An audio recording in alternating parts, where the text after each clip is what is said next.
My name is Brooke Staley, and I'm a second-year PhD student in the Department of Epidemiology. And my name is Anshula Nathan, a second-year Masters of Public Health student in the Public Health Leadership Program. We bring greetings today as the current co-presidents of the Minority Student Caucus and are excited to be celebrating the 40th anniversary of the largest and longest-running student-led conference in the country. This year's theme, Advocacy for Change, Celebrating Past Successes and Planning for the Future, aptly captures the purpose of this great occasion. Advocacy has been one of the core strengths and values of the caucus since its inception back in 1971. A group of Black students gathered in John Hatch's living room and created the Black Student Caucus to advocate for increased enrollment of minority students and greater attention to minority health in their curriculums. The eventual name change to the Minority Student Caucus in 1976 was the outward evidence of successful advocacy efforts as the caucus grew to include American Indian, Asian American, and Latinx students. For 48 years, the caucus has advocated for a safe and inclusive environment for minority students and their allies here at Gillings. The caucus has also been instrumental in the development of a diversity and inclusion statement for Gillings and in the establishment of the new leadership role of the Dean of Inclusive Excellence, now held by Dr. Colleen Cipriani, who you will hear from later in the program. Of these successes, the conference remains a distinct source of deep and long-standing pride. The first Minority Health Conference was an innovation of the Minority Student Caucus, where in 1977, students gathered in Rosenau Auditorium to highlight issues of concern for people of color and provide a forum for the scholarly exchange of ideas for ideas related to understanding and addressing health disparities. Though the conference has outgrown that auditorium, it has continued to be a powerful event for exploring minority health issues planned by a diverse group of student volunteers. We can all see how advocacy has been a cornerstone in both the caucus and the conference. What's more, the conference really allows us to have the space to bring awareness to minority health issues and the time to listen and reflect in order to create our plans for a better future for our school and for the wider communities we work with and serve as public health advocates. For those of us with strong ties to Carolina, especially in the present day, the theme of advocacy for change is particularly important. The movement surrounding the Confederate monument, most commonly referred to as Silent Sam, reached new heights at the beginning of this academic year. The reverberation of its toppling continues to make waves across campus for students, faculty, and staff. This large movement has unveiled questions about history, politics, justice, sacrifice, and advocacy. This current movement on campus has forced many of us to critically examine the past that got us here and to optimistically look to a future that safely embraces diversity and inclusion. So in honoring that optimistic future, we hope you take the full advantage of everything being offered to you at this year's conference. We encourage you to take the time to listen and understand experiences different of your own. Expand your networks and develop new skills that will help you continue to advocate for change to improve the lives of all, but especially the lives of the minorities who often still live in the margins of society. In honoring our present, we'd like to thank all current members of the Minority Student Caucus and Minority Health Conference for their tireless efforts over the past year to help organize this conference. We'd also like to commend the efforts of the Minority Health Conference co-chairs and advisors for all their hard work and dedication. Afsan and Khadijah, you have done a phenomenal job curating this year's conference with the committee chairs and volunteers.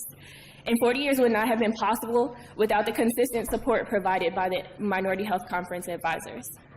In honoring our past, we would like to recognize all the past members of the Minority Student Caucus and the Minority Health Conference. If you are here today, we invite you to stand or wave. Without your dedication, we would not have this long-standing platform.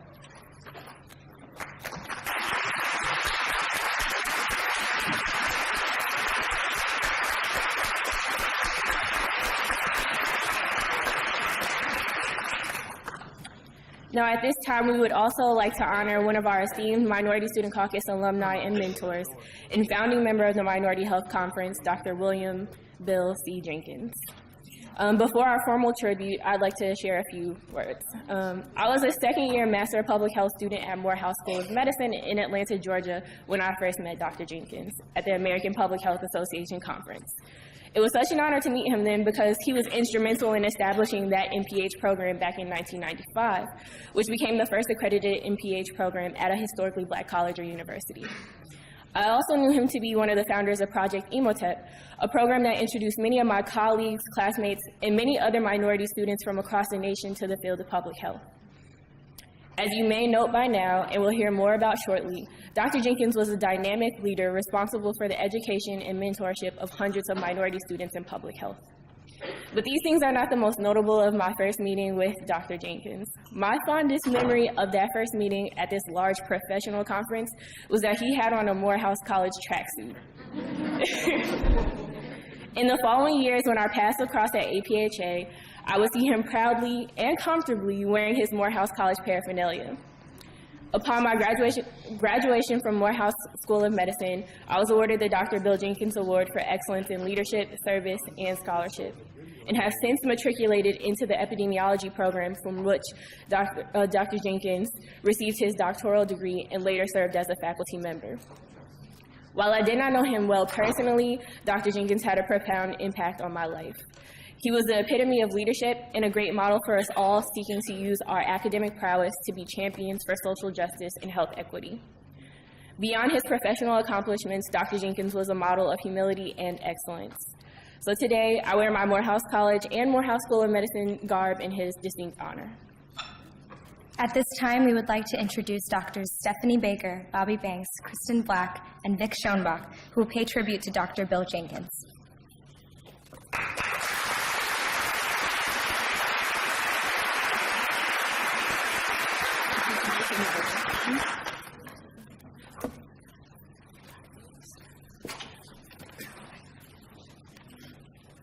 Good morning, everyone. It's very different being here on the other side of leadership, being called ma'am and not having ribbons and all these things on our planning committee. But just like to take a few minutes to talk about Bill. We, of course, want to thank the Minority Student Caucus and the UNC Gillings School of Global Public Health for the opportunity to share a few words on behalf of the Minority Student Caucus alumni. We've been, or as you've seen, there have been beautiful tributes shared by our friends with SAFI, CDC, Morehouse, and other organizations for which Bill led and served over the course of his career. While words will never be able to fully capture the powerful legacy of Dr. Bill Jenkins, we would like to take a moment to share the impact that he had on so many lives right here in North Carolina. I failed to mention that I am a graduate of the HEBE program, Health Behavior, Health Education, and was a part of the MSC leadership, co-president from 06 to 07, and also served on the Minority Health Conference Planning Committee for several years as well. Have my other co-presenters introduce themselves, and then we'll share words across social media that we've gathered from other MSC alumni and students. Good morning, I'm Stephanie Baker, a graduate of the Health Behavior Department, and I was one of the conference co-chairs for the Minority Health Conference and an active member of the Minority Student Caucus. I'm Victor Schoenbach. I was a master's student in health education back in 1972-3, and a doctoral student in epidemiology in 77 to 79, and a postdoc, and I've been on the faculty since. Now I'm emeritus. I was fortunate enough, privileged to be an advisor for the Minority Student Caucus for many years, thanks to Bahby Banks. Good morning. My name is Kristin Black, and I'm a graduate of the master's program and also the PhD program in maternal and child health. I also served as a video conference chair for the Minority Health Conference, as well as the chair of the conference in 2011 and the president of MSC after that. And now we share some words with you. So first from Jamita Barlow, who is a former student. I met Dr. Jenkins as a biochemistry major at Spelman College, thinking the only way I could live my vision was majoring in science. Public health wasn't offered at Spelman, so I enrolled in his course in the Public Health Institute at Morehouse College. Not only was Dr. Jenkins my professor, he was also a Morehouse man, and he taught me how to use all my skills, passions, and talents to work on behalf of marginalized communities. I changed my major to English and minored in writing that year, my sophomore year. I love telling my students that I was introduced to public health by an unapologetic Black man, a proud Gullah man, a Morehouse man who outed the CDC for the work they were doing around the Tuskegee experiment. His impact is worldwide. Everyone should know his name. From him, I learned how words and data can be a tool for social change. And in my current position, I get to do exactly what he taught me and so many others every day. The stakes are high, especially today. It is literally life and death for so many, and we must be armed with the power of our words, data, and the vision that he offered us. Thank you for teaching a 19-year-old to hold fast to her dreams of making a difference in the lives of Black women in our communities. 20 years later, she's doing just that.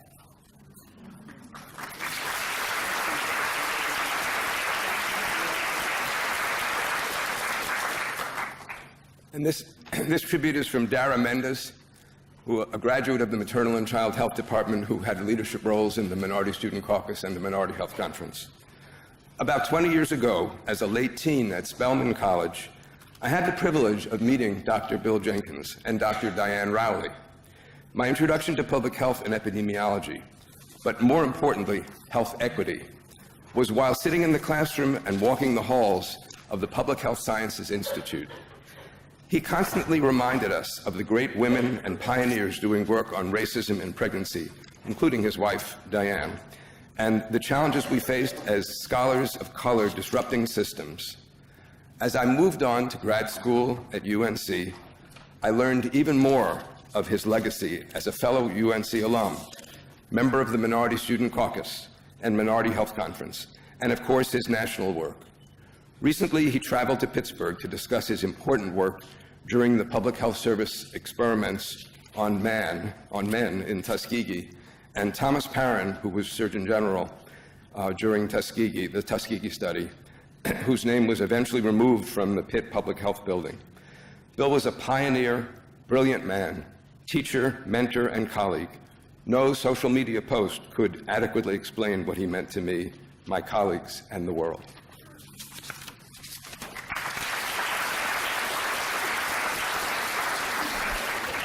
So these remarks are from Peter Thomas. He's an epidemiologist.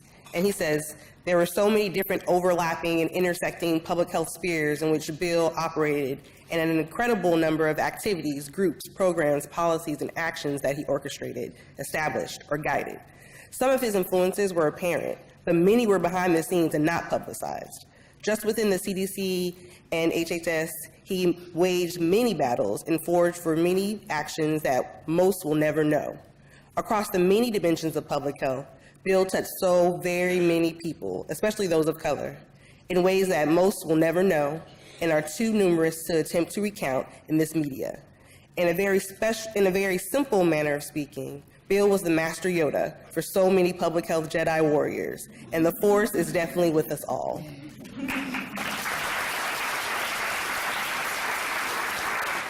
I should also share that these comments were compiled from a hashtag created because of Bill Jenkins. So we invite you to also share your stories and your photos over the course of the day, coming weeks, months, and years, I'm sure there will be.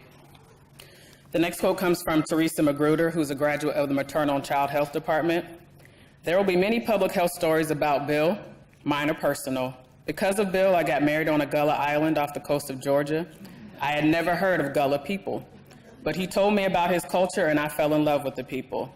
Because of Bill, I found out about more resiliency in our people.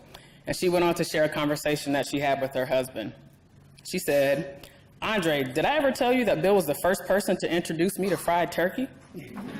Or that he was the first person to take me to NIH? Or that he let me into CDC meetings where we were literally planning the health priorities for the entire country for the next decade? Or that he's the reason we got married on the Gullah Islands off the coast of Georgia? Or that he's the reason why I worked for Kamara Jones, who then introduced me to Vijaya Hogan, who introduced me to Deb Rosenberg?" And her husband said, "So basically you wouldn't be you if it wasn't for Bill." And she said, "Basically."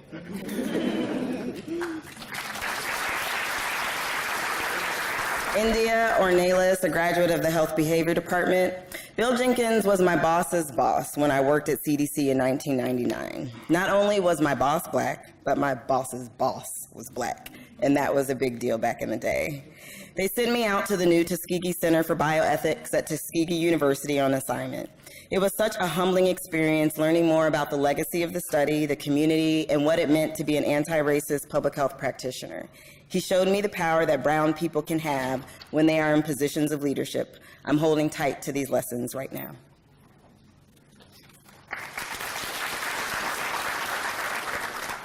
This is from Sherman James, who became a professor in the Department of Epidemiology, where he was the first African American to become a tenure-track faculty member in the School of Public Health at UNC.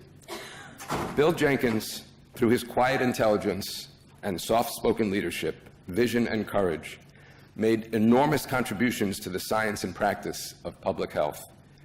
In the United States, he was an inspiration, and he will be sorely missed, especially by the countless number of students who earned master's and doctoral degrees in public health because of the doors that he pushed opened for them.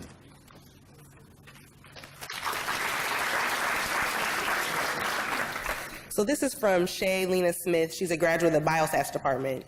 She says, because of Dr. Bill Jenkins, I learned that it was really important to persist and get my degree. But it wasn't enough to just get my degree. He inspired me to get involved at UNC and everywhere else along my path since, and let my voice be heard. He and his wife, Diane, generously connected me with other public health professionals, teaching us that we can accomplish much more together than separately. He and Victor Schoenbach stressed the importance of knowing and valuing the history of public health and its treatment and mistreatment of minority populations, and the non-ignorable role of biostatisticians and epidemiologists.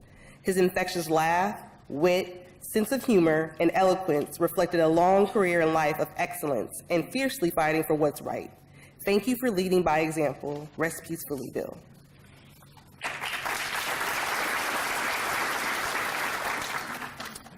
The next testimonial comes from LaConte Dill, who's a former student. She starts with the quote, Dr. Jenkins brought this history, this radicalism, and this rigorous public health training into our classroom in the 1990s. He taught the history of the Gullah and Geechee peoples right alongside teaching us how to perform t-tests, giving both knowledges equal weight. She goes on to share that this is an excerpt from her chapter on pedagogy, and she just turned in the latest revisions for this chapter on Friday. She learned that Dr. Jenkins was making his transition on Saturday, and then she learned of his passing on Sunday.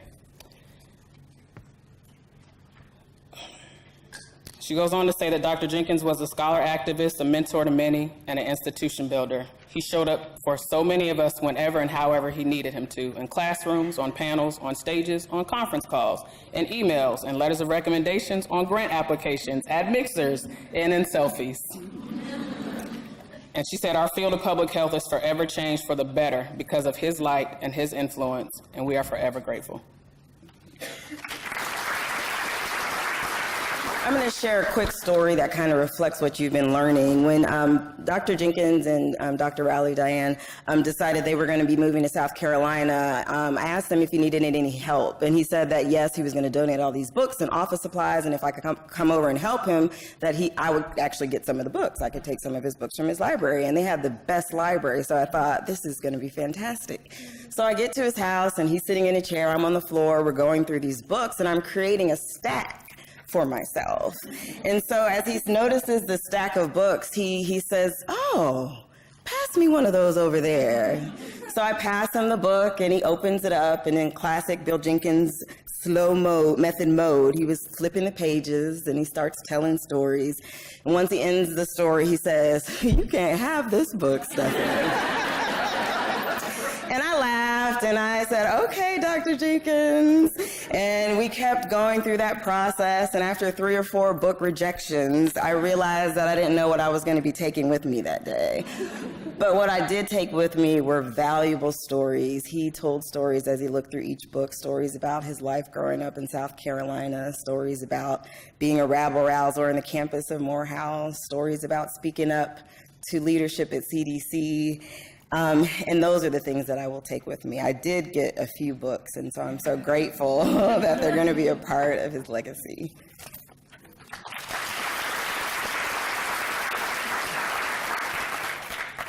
So just a quick reminder to everyone here, there are hundreds, if not thousands or tens of thousands of people that Bill and Dr. Jenkins impacted over the course of his career. We invite you to share on social media. We invite you to send emails. Well, not emails.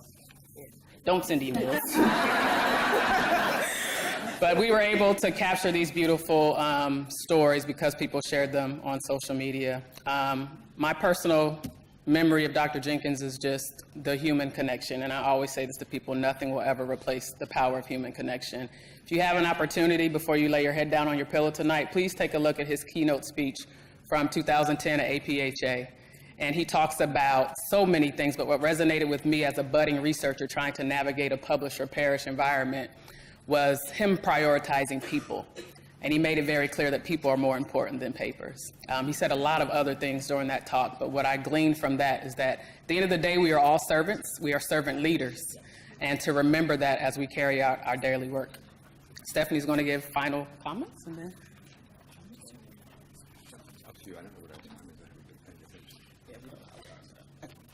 we'd like to thank Chandra Caldwell and Trinette Cooper for your support over the past few days. We know each of you were in full conference planning mode, and we thank you for taking the time to make sure that we had a few moments to honor Dr. Jenkins. Chandra's responsible for the beautiful photo presentation that made me cry, and Trinette was integral in facilitating communication with current MSC leadership, conference staff, and other prominent MSC supporters, including Dr. Vic Schoenbach. Thank you both very much. As you can imagine, there will be several celebrations for Dr. Jenkins in the coming weeks and months. In lieu of flowers, donations can be sent to the Jenkins Institute for Children, jenkinsinstitute.org, an orphanage Bill's family founded 125 years ago. There is a memorial table in the front of the hall. Please come by, take a look at Dr. Jenkins, leave some memories, and thank you so much for giving us the time to do this.